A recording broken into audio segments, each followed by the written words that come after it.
To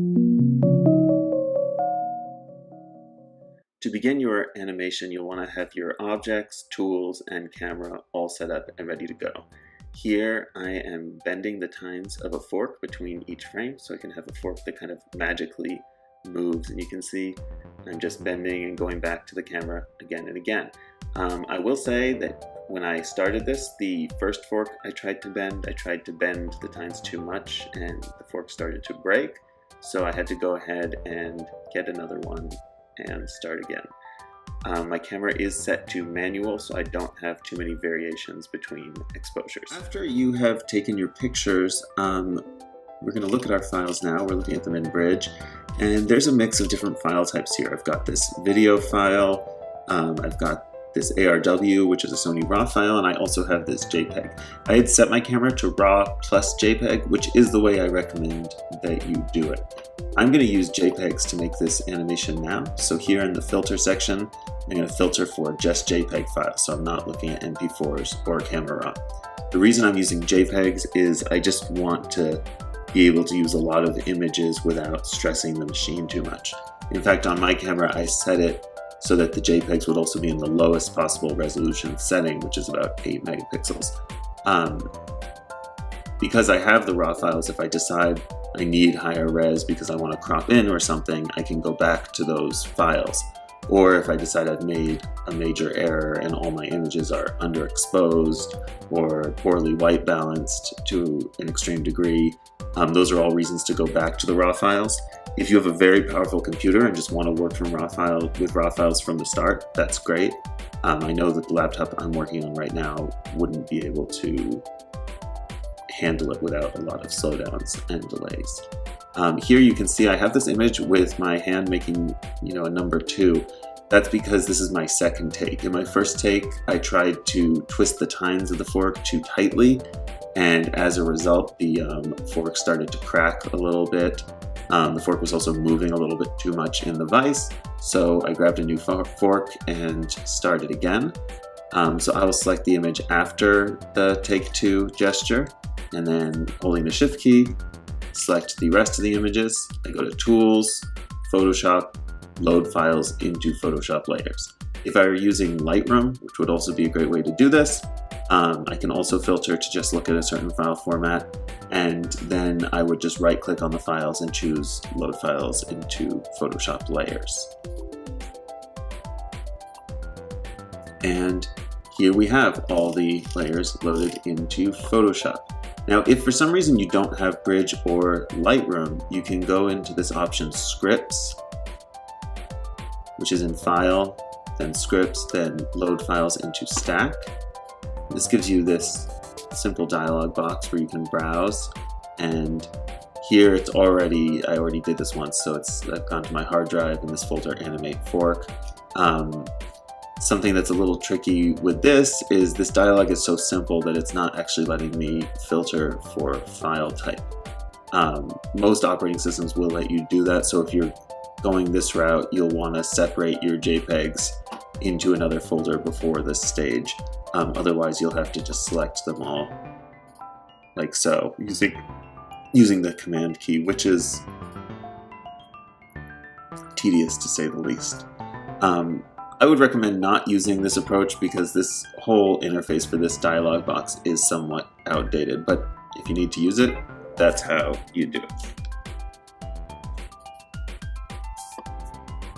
So now that we have our layers in Photoshop here, we can go to the Window menu, which is where you go if you need to find a palette that you don't see, and we're going to choose this option, Timeline.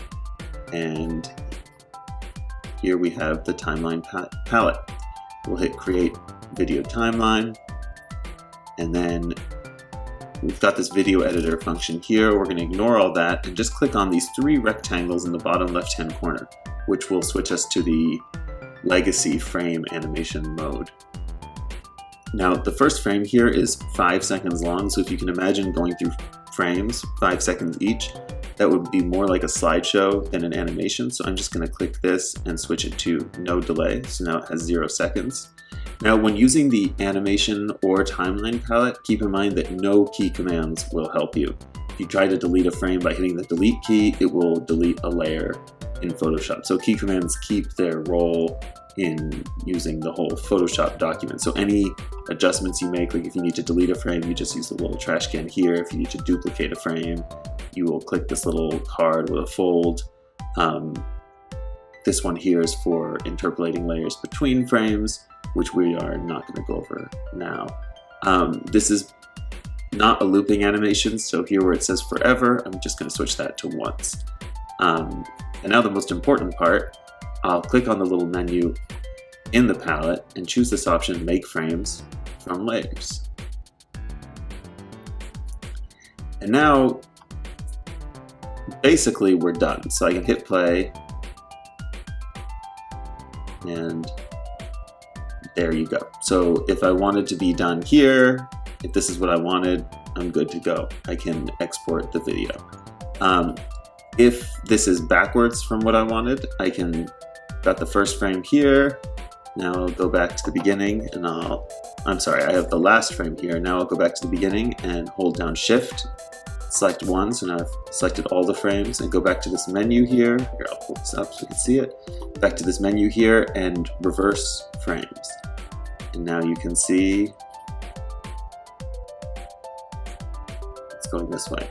And you can see the fork did jiggle around in the vise there. The first time around it was happening a lot more. If I had another fork, I may even do this animation one more time to take away that problem.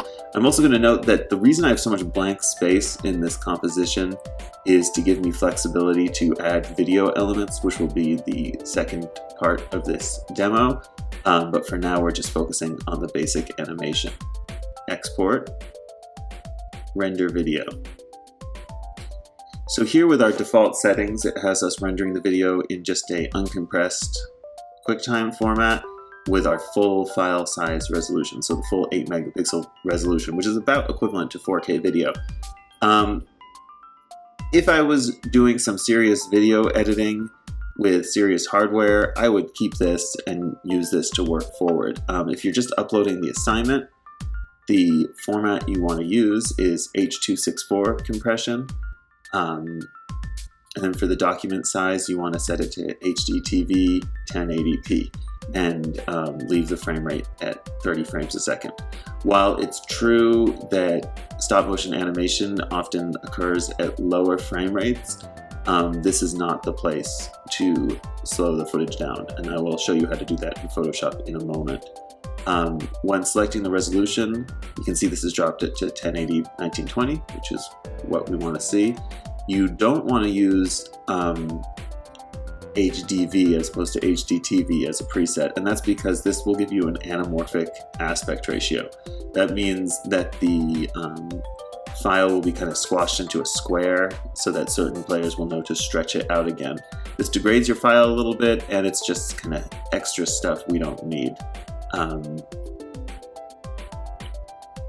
This setting may also work fine, but for uploading the assignment, let's just stick to this HDTV, 1080p, H.264 codec, 30 frames a second.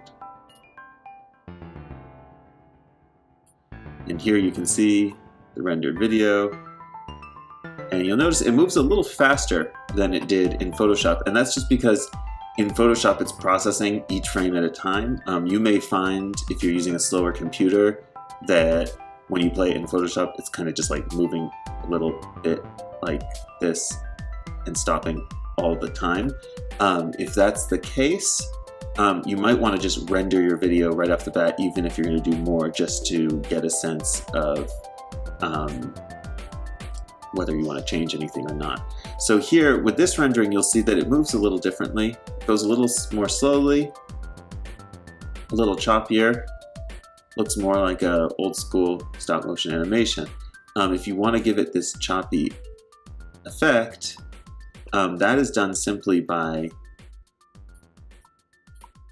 selecting all your frames and changing the delay. So that was a 0.2 second delay. You might want a 0.1 second delay.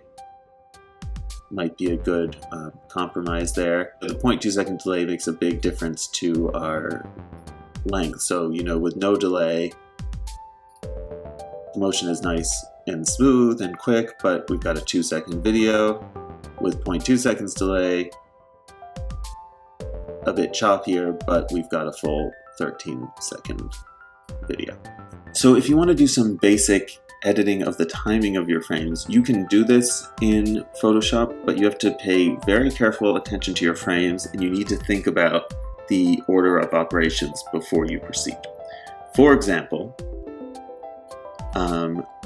here's our starting video where the fork starts in a bent position and then rises until all the forks are standing. It's kind of like a miraculously self-repairing fork. So that's good, but I have another idea. I want the fork to start in its original form, and I want it to tentatively wiggle the first time up and down and then entirely curl itself up. So the first thing I'm going to do is reverse the order of all the frames. So I'll select the first frame, hold down Shift, select the last frame, go to the little menu in the palette, and I'll drag this up so we can see it better, and reverse frames. So now we start here and things go down. We don't need to see the whole thing. So I want the first time to wiggle up and down a little bit before we get to the second one. I'm going to click around. First time is still bending, frame 16, the second time is bending. So 15 is my sweet spot, the first 15 frames. So I want the tine on the fork to bend down. I want it to uncurl back up. I want it to curl back down again, and then the video will continue to the second time, and the animation will continue as it was originally planned. So that means I need to have my first original 15 frames. Then I'll need the same 15 frames repeated, but in reverse order, so that the time curls opened again. And then they'll need to repeat again in forward order, so the time can curl up into the original position for the video to complete. So that means I've got my original 15 frames, my reversed 15 frames, and then my original 15 frames again. So I think the best way to do this is to duplicate my set of frames twice and then reverse the middle of the group. So I'll select all 15 frames, and this button down here will duplicate those frames. So now we have 30 frames. Now I'll click it again, and now we're at 45, 15 times 3. So if I just go to the beginning, we haven't reversed anything yet, you'll see first time curls down 3 times, and then the video continues. So I know that the frames I need to reverse are between 15 and 30. So we got frame 15, frame 16 is when it's opened again, and then frame 30 is back to curled. So I'll click 30, I'll highlight and click 16, and you really do have to keep track of these numbers. It helps to note it down on a piece of paper before you get going, and I will click reverse frames. So you'll notice when you create duplicate layers, they are selected. So if you don't want to do any math, if you have an odd number of frames, what you can do is you can duplicate your frames, reverse them, duplicate them again, reverse them again back to normal. That would also work as an order of operations. So now when I go back to the beginning and hit play, the first time curls, it opens, it curls down again, and then the whole thing goes. So maybe I want this fork to be even more tentative in the beginning, so I can do the same thing again, and I'll do it the other way I described. So I'm just going to have it kind of wiggle its time down a little bit. Maybe it's making sure no one's looking before it does its full magical transformation. So this time I'm going to go to 7 frames, duplicate the 7, reverse frames, so they're backwards now. So this backward set, which is still automatically selected, I'll duplicate that and hit reverse frames again. And now when I get to the beginning,